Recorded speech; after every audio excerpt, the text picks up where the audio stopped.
Hey there, how y'all doing? Uh, Hope y'all had a great weekend. This is day 4. Let's go ahead and get started. So last time we saw the permutation formula, which um, allows us to compute the number of ways of selecting an ordered subset of k objects, um, and that's n factorial over n minus k factorial. And then we have also seen the combination formula if we want to find the number of combinations, which are unordered subsets.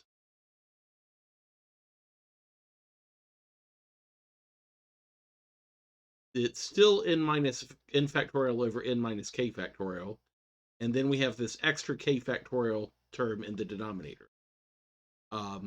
This formula we abbreviate as n choose k, which is how we pronounce it. And what I want to talk today is a strategy for solving combinatorial word problems.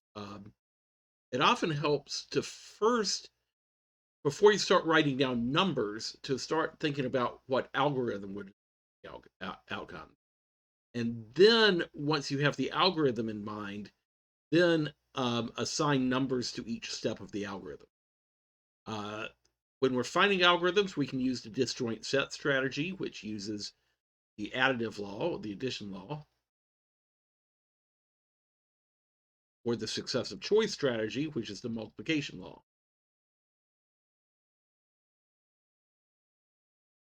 And sometimes we have to resort to a combination of the two. Where we might have to divide the initial problem up into 2 sets and then solve each set using the multiplication law. When we're applying the disjoint set strategy, we need to make sure of 2 things. We need to make sure, one, that the sets that we're counting are in fact disjoint. If they overlap, that's a problem because then we're counting things twice. But we also have to make sure that, number 2, every single possibility is in one of the sets. That they're not just disjoint sets, but they're disjoint sets that include all of the different outcomes. If we don't have every possibility in one of the sets, then we're undercounting. So here's an example. A question is how many permutations of the alphabet start with an A or end with a Z. And here's somebody's attempted strategy. We consider the sets that start with an A, and if we start with an A, there are 25 other letters to arrange, and they can be arranged in 25 factorial orders. And then there are also factorial orders that end with a Z, and then there are 25 factorial of those, and so we get 2 times 25 factorial permutations which start with an A or end with. So think about this strategy for a moment and critique it. Why doesn't it work? And the reason it doesn't work is that the sets are not disjoint.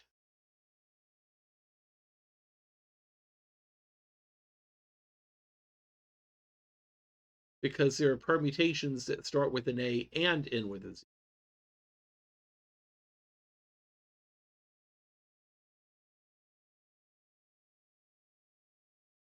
Some permutations are in both sets. And those permutations get counted in both categories. And so this doesn't quite work because even though this is an OR, we are counting the cases that start with an A and end with a Z twice. So when we have an OR permutation problem, where we want starts with an A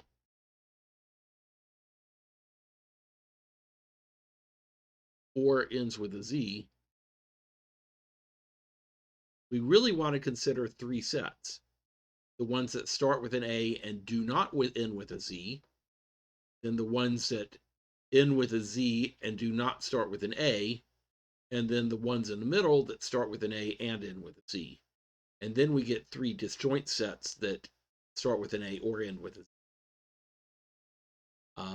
Considering just 2 sets, we then are counting the overlap in both categories. So, all right, So let's try this question. How many 5-card poker hands contain at least one face card, a jack, a queen, or a king? So this time we consider these disjoint sets. And now we're starting to think in terms of a Venn diagram here. The hands that contain a jack, but not a queen or a king. So that's out here. A queen, but no jack or king. A king, but no jack or queen. A jack and a queen, but no king. A jack and a king, but no queen. A queen and a king, but no jack. And finally, a jack and a queen and a king. That would be right here in the middle. It looks from the Venn diagram that we've considered all of the different disjoint cases. So what's the critique? Why does this strategy not quite work? And the reason is that if we have a 5-card poker hand, we also have the possibility that a hand might contain multiple jacks or multiple queens or multiple kings. Just considering that it contains a jack isn't quite enough. So the critique is that a hand may contain more than one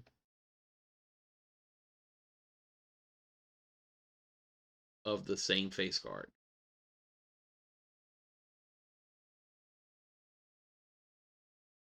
And so this strategy would have worked perfectly if we were only dealing with a deck that only had one jack and one queen and one king from each hand. Like if we were just looking at a deck of only the spades, the 13 cards in the spades, and we were dealing with hands just out of spades, then we couldn't have two jacks, and then this strategy would have worked.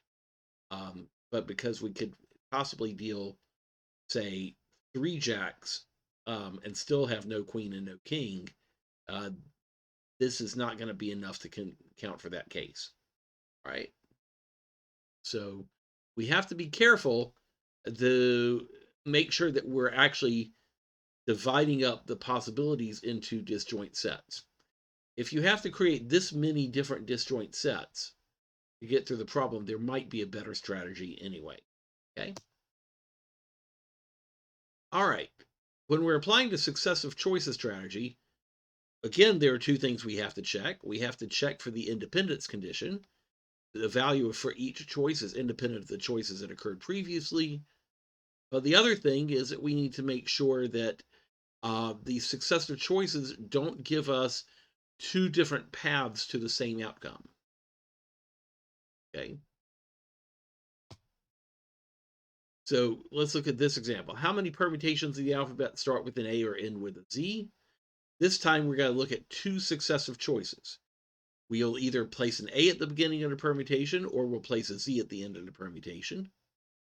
So we have to choose which of the conditions we're going to satisfy, and then we're going to place the other 25 letters. So if we want to critique this strategy, we could create the same permutation in two ways. We could choose to place an A at the beginning, and then when we place the other 25 letters, the Z ends up at the end. Or we could choose to, in step 1, to place the Z at the end, and then when we place the other 25 letters, the A ends up at the beginning.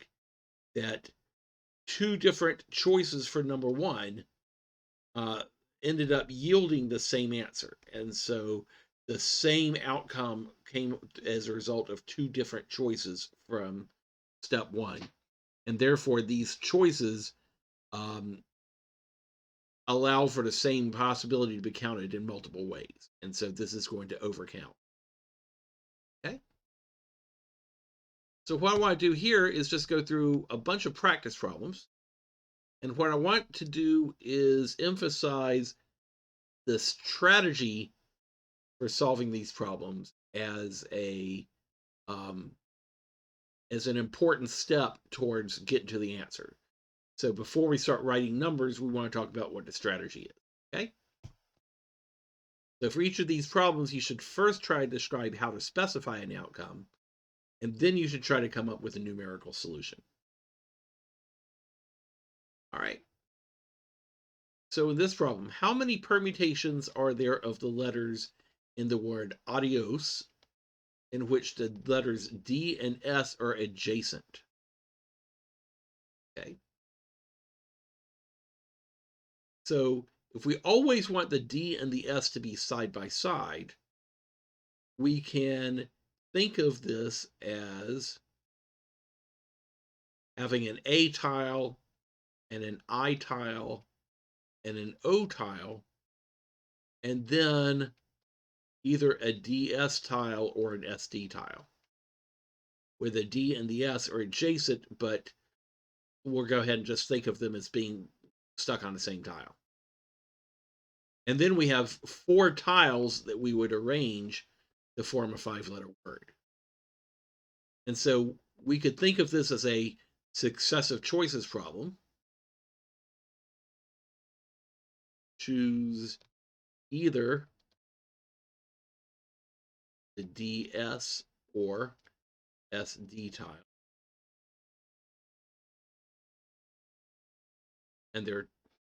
And then once we've chosen the DS or the SD tile, we will arrange those, arrange the 4 tiles. I am ensuring that D and S are adjacent by placing them on the same tile, but I have 2 different ways I can do that. And then that will give me different permutations of the word. And there are 2 ways of doing this, and 4 factorial ways of doing S. And so we get 2 times 4 factorial, which is 48 ways. Okay?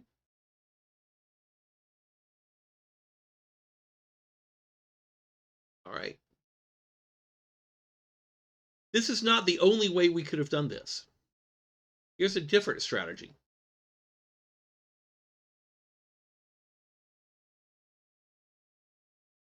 Arrange the letters A, D, I, and O.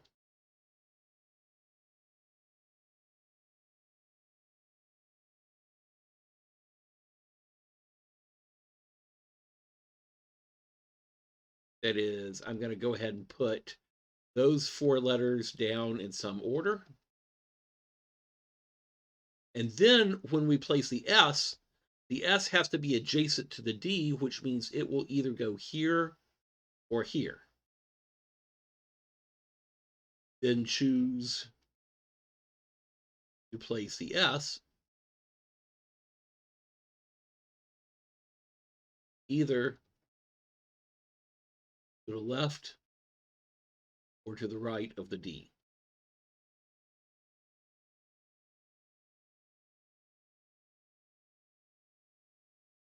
So this is 4 factorial ways, and then we have 2 choices for how to place the S, and we still get 2 times 4 factorial, which is still 48 ways. But we got that in a different way. We placed A, D, I, O first, and then we only have 2 possible ways that we can then place the S. Both strategies get us the right answer. They come up with 2 different mental models. Pre-arrange the D and S together in some order, or place 4 of the letters and then look at the restricted positions for the 5th letter. All right, let's move on. How many permutations are there of the letters in the word adios in which the I and the O appear in odd-numbered positions? So I and O can only appear in these positions.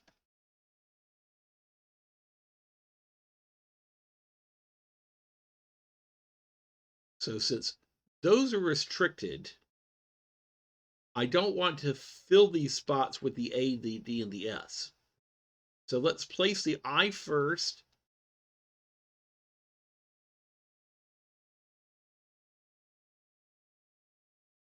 Then place the O. And then place A, D, and S.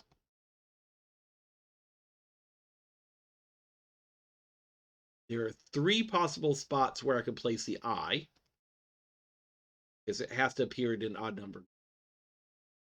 Once I have placed the I, there are two spots where I can place the O. Okay. I've placed the I, and then I've placed the O.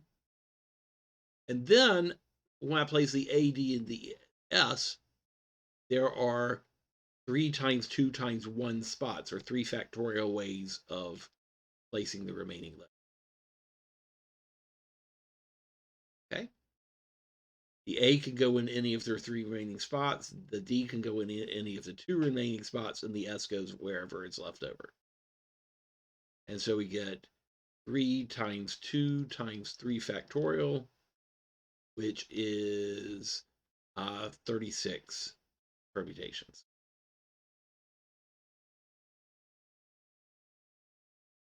And then obviously we could have placed the O first and the I second, and then we have gotten 3 and 2 in reverse order, and then place the ADS last. What's key to the strategy is not placing these first, because these might end up taking up all the odd number positions, and then not having places to put the I and the O. Okay? All right, so let's look at number 3. How many permutations are there of this word in which the O appears to the left of the A, but there is at least one letter separating them? Okay.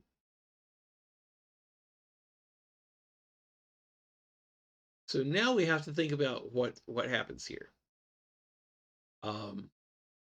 The A can only appear in one of these 3 spaces.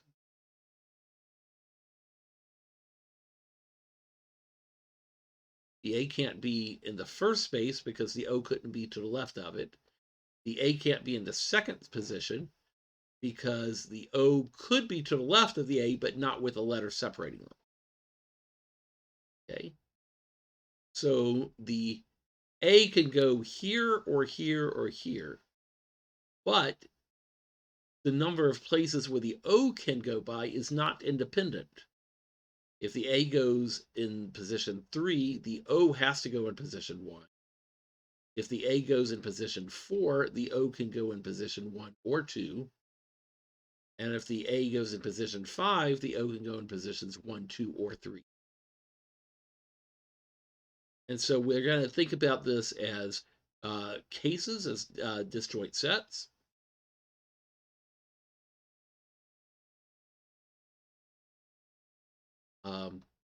A goes in position 3. A in position 4. And then A in position 5. Okay. All right. Once we have done A in position 3, A in position 4, A in position 5, then how many places can we place the O? And then we'll place the remaining letter. Place the D, the I, and the F. The O can only go in one place if A is in position 3. And then there are 3 factorial ways of placing D, I, and S. There are 2 ways to place O if A is in position 4, and then 3 factorial ways of placing D, I, S. And then there are 3 ways of placing A if A is in position 5, and then again 3 factorial ways of placing DIS. And so what we're going to get is 1 plus 2 plus 3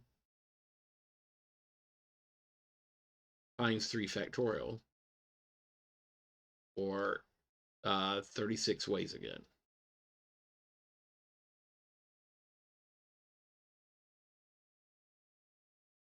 All right, let's keep going. How many distinct permutations are there of the letters in the word aloha? Um, so there are 5 letters, but in order for the permutations to be distinct, I can't tell the two A's apart. If I switch the position of the two A's, um, I can't tell the difference. Um, and so, how do we make the permutations distinct? So, um, so the answer's got to be less than 5 factorial. Okay. So let's think of a couple of strategies.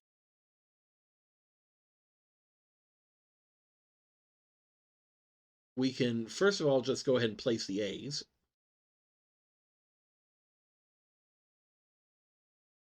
And then place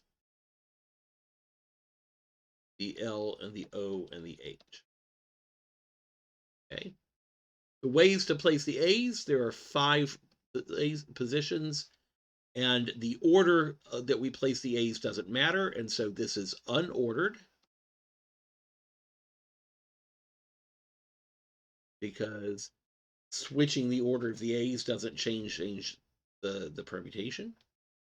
And so 5 choose 2 is the same thing as 5 factorial over 3 factorial times 2 factorial, which is equal to 10. And then the ways to place the L, O, and the H, there are 3 objects and all of different orders count. And so 3 factorial, 10 times 3 factorial is 60. Okay.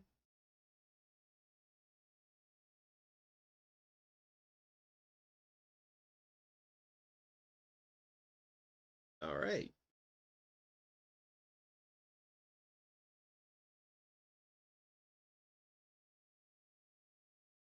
Here's a different strategy.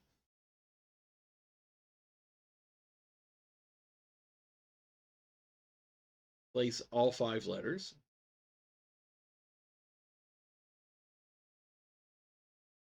And then divide by 2 because every combination with the A's in this order, every permutation with the A's in this order is equivalent to a permutation with the A's switched.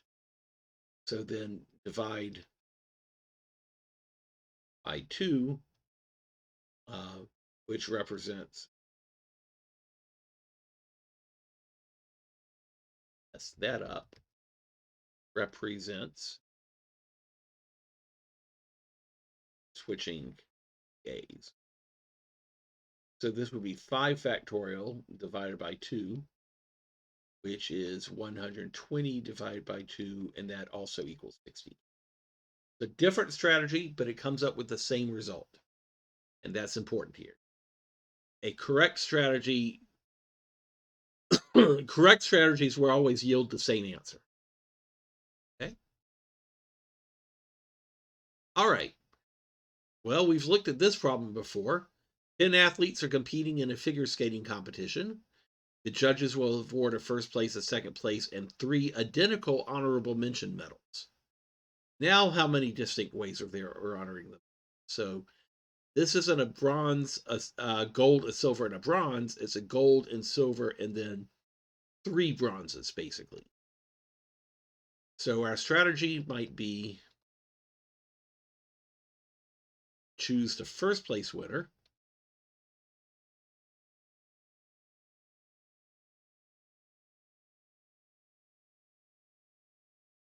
then choose the second place winner,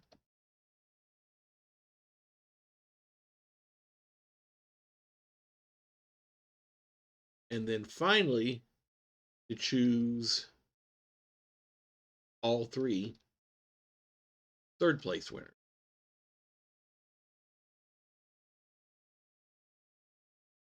There are 10 ways of choosing the first place winner because there are 10 athletes, but there are only 9 ways of choosing the second place winner, and then there are 8 athletes left where we have to choose 3 of them, but now the order doesn't matter. And that's why we're using the unordered 8 choose 3 notation instead. And so we get 10 times 9 times 8 choose 3. And whatever that turns out to be will be our answer. All right. Doing lots and lots of examples today. Let's keep going. In the game of poker, a full house is a hand of 5 cards. 3 of the hands have the same rank, and the other 2 cards have the same rank as each other, but a different rank from the group of 3. For example, 3 of clubs, the 3 of cards, the 3 of diamonds, followed by the jack of spades and the jack of hearts is a full house, because I have 3 cards of one rank and then 2 cards of the other. The order of the 5 cards that's dealt does not matter. How many ways are there of dealing a full house? How many ways are there of dealing a full house? Okay. So think about what the strategy would be.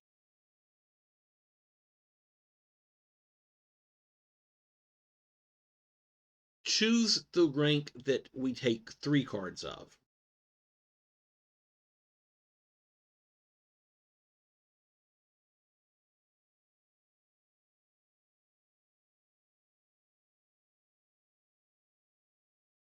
By rank, I mean the number or letter on the card.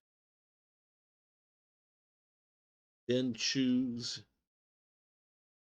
3 cards of that rank.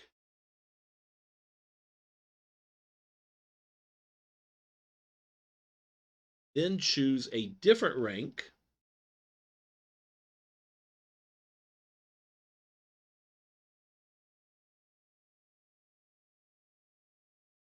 For picking the 2 cards.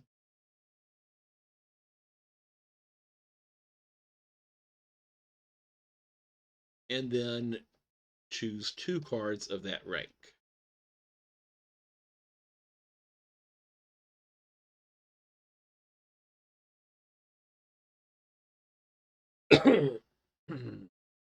Okay. So how do we choose a rank for picking 3 cards? Well, there are 13 possible ranks to choose from. 13. And then there are 4 cards to choose from, and we need 3 cards of that rank, but the order doesn't matter. So we will pick 4, choose 3. Then once we have chosen the rank for picking 3 cards, there are only 12 ranks left for picking the other rank.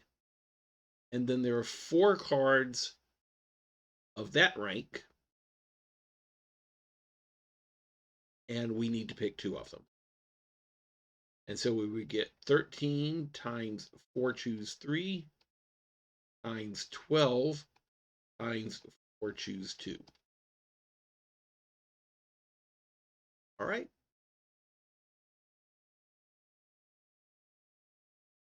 Here's a different strategy.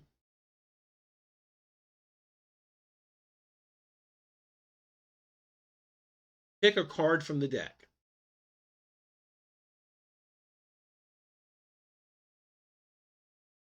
Then pick 2 more cards of the same rank.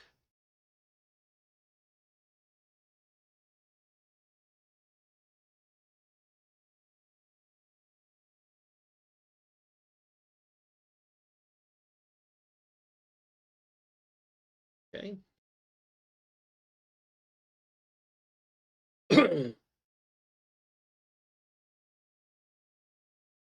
Now, I would like to say pick a card again, but I want to make sure I don't pick the 4th card of that same rank.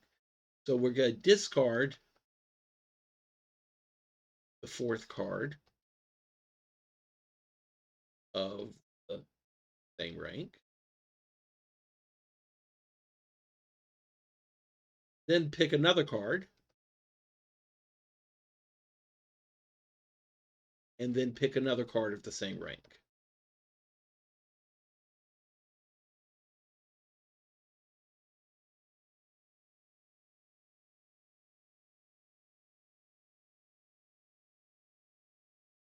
So there are 52 ways of picking any card. To pick 2 more cards of the same rank, There are 3 cards left of that rank, and we need 2 of them. 3, choose. And then we'll discard the 4th card of that same rank. There's only one way to do that. We just discard that card.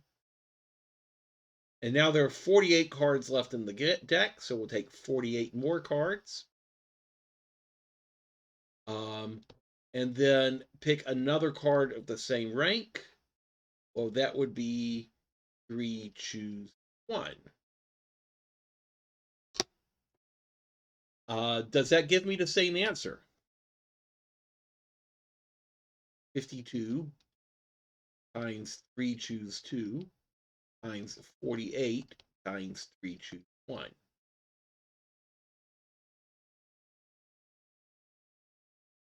And it turns out that doesn't give us the same answer, which tells us that one of the strategies has to be wrong. And so we want to think about, why does this strategy not work?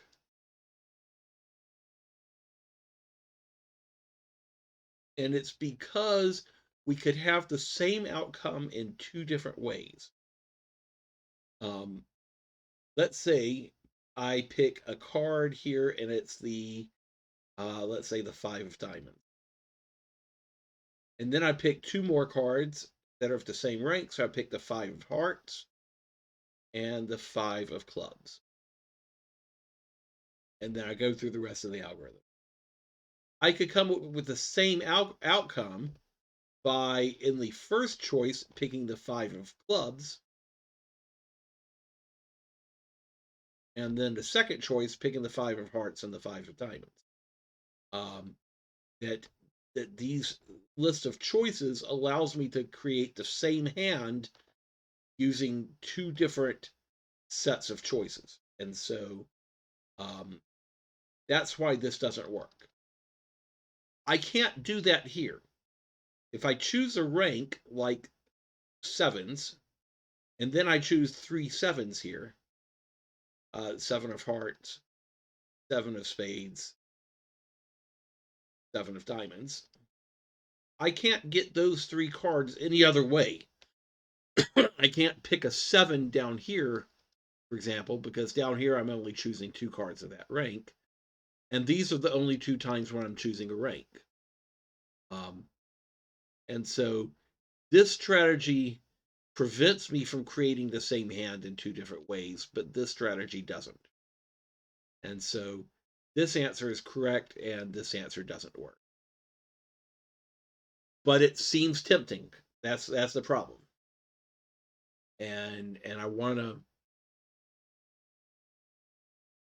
strengthen your ability to build good strategies. Okay? All right. Here's a completely different kind of problem. Let's find the coefficient of x to the 10th, y to the 15th, z to the 5th in this polynomial here, x plus y plus z raised to the 30th. Let's think about what's happening here. We're multiplying x plus y plus z times x plus y plus z times x plus y plus so on and so forth 30 times, which means we're going to multiply every single combination of variables from each list. So like we'll have x times x times x times x times x times x 30 times, and then x times y times x times x times x, and x times z times x times x times x, so on and so forth. To get this term, 10 of the times we're multiplying the x from the parentheses. 15 of the parentheses will pick the y, and 5 of the parentheses will pick the z. How many ways can that happen? Well, my strategy would be choose 10 x's, then choose 15 y's, and then finally choose 5 z's. So there are 30 terms to choose from, and we're going to choose 10 of them to be x's. Now there are 20 remaining terms, because we've already chosen the 10 x's. We'll choose 15 y's. And so now there are 5 terms left, and we'll choose 5 z. And so it turns out that the coefficient here will be 30 choose 10 times 20 choose 15 times 5 choose 5. Okay.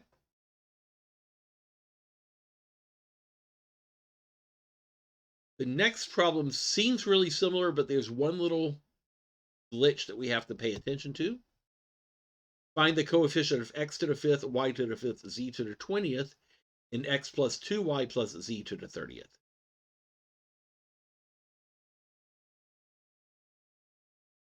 So the strategy is going to be to pick 5 x's,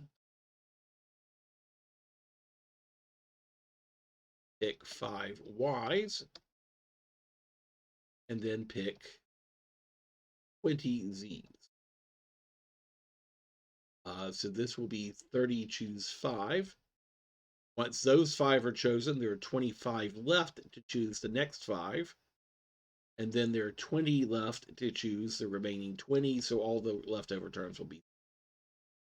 But every time we pick a y, we also get a 2. And so each of the time we're going to pick 5 y's, and so we're also going to get 5 2's. Each time we pick y, we also get 2. And so this time the answer is going to be 30 choose 5 times 25 choose 5 times 20 choose 20 times 2 to the 5th. I'm going to put the 2 to the 5th at the end. Half all binomial coefficients come first. Okay. And this would have worked. We could have expanded this if all of these had coefficients in them. This would say was a 7x and a 4z. Then I would have a 7 to the 5th here, because every time I picked an x, I would have gotten a 7. And then I would have had a 4 to the 20th here, because every time I picked a z, I would have also gotten a 4. Okay? We're going to do 2 more, and then we'll wrap up. A robot is sitting at the origin on a unit grid. So here's where the robot is. The robot is capable of moving north and east along the grid.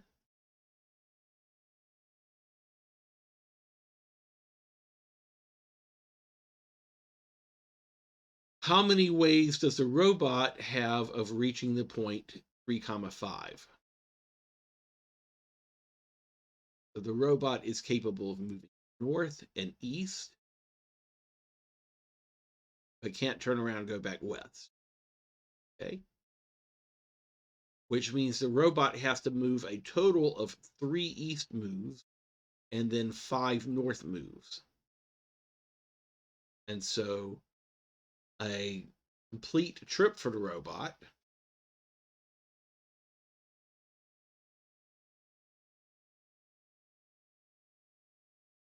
contains 3 easts and 5 norths. That's 8 moves. And any combination of easts and norths should work.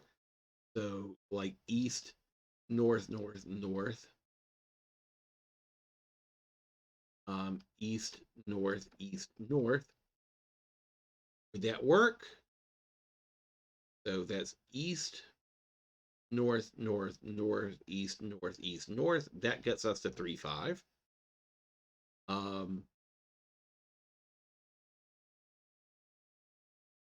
North, east, north, east, east, north, north, north. That's 5 norths and 3 easts. northeast, northeast, east, north, north, north. That works. And so really we have 8 blanks, and we have to choose which of those 8 blanks will contain e's and which will contain north. So choose 3 e's and then fill the remaining blanks with n's. But there are 8 choose 3 ways of choosing 3 e's. And then once you've chosen them, everything else just gets filled with n's. There's only one way to do that. You just fill them with n's. And so our answer is going to be 8 choose 3.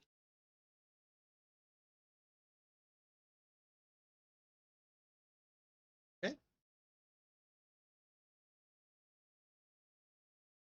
All right. So here's problem 10. Similar problem. A robot is sitting at the origin on a unit grid. I'm going to put the grid. Yeah, I've got to put here. 2, 5,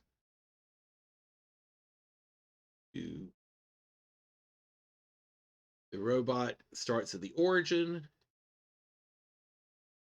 The robot wants to reach the point 3, 5, but we want to avoid a bomb at the position 1, 4. So we have a bomb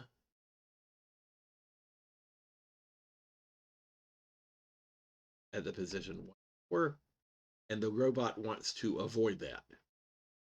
Okay. So we already know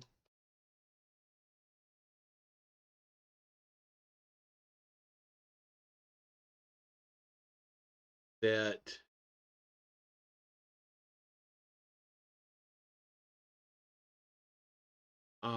there are 8 choose 3 total trips from the origin to 0 to 3, 5.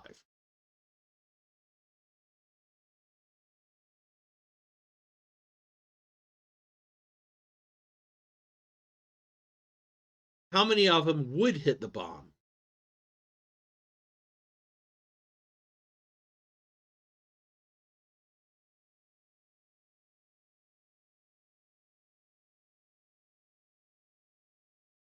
Okay.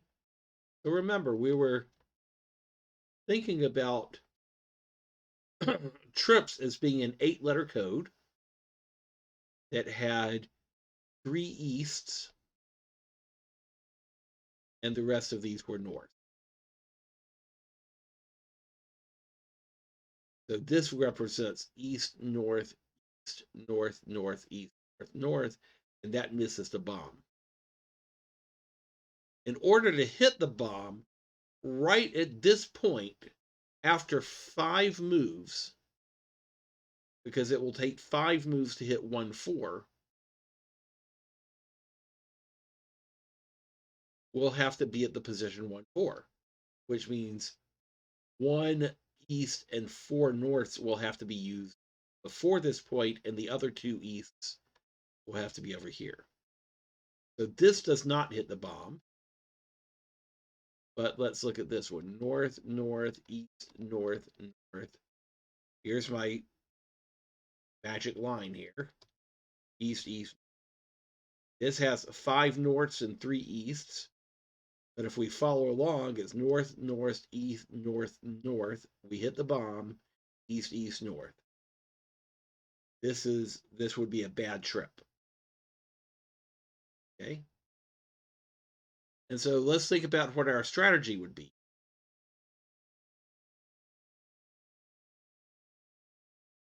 The strategy to hit the bomb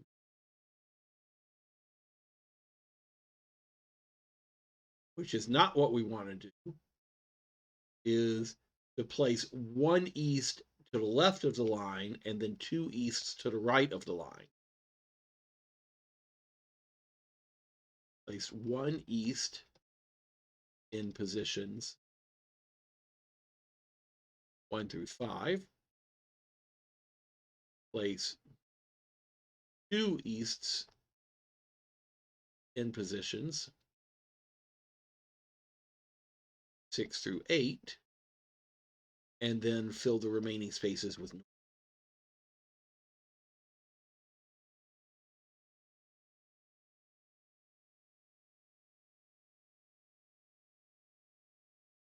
So we have 5 spaces, and we're choosing 1 to be an E. Then we have 3 spaces over here, and we're choosing 2 of them to be an E, so 3 choose 2. And then filling the remaining spaces with ends doesn't involve making any choices. It's just writing an N in the rest of the blanks. And so this is going to be 5 choose 1 times 3 choose 2.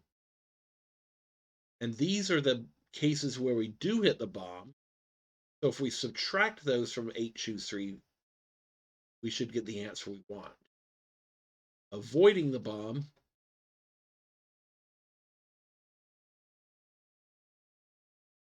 happens in 8 choose 3 minus 5 choose 1 times 3 choose 2 way. All right. I hope seeing all these practice problems today helped. We will start something new on Wednesday. Thanks for watching. Take care.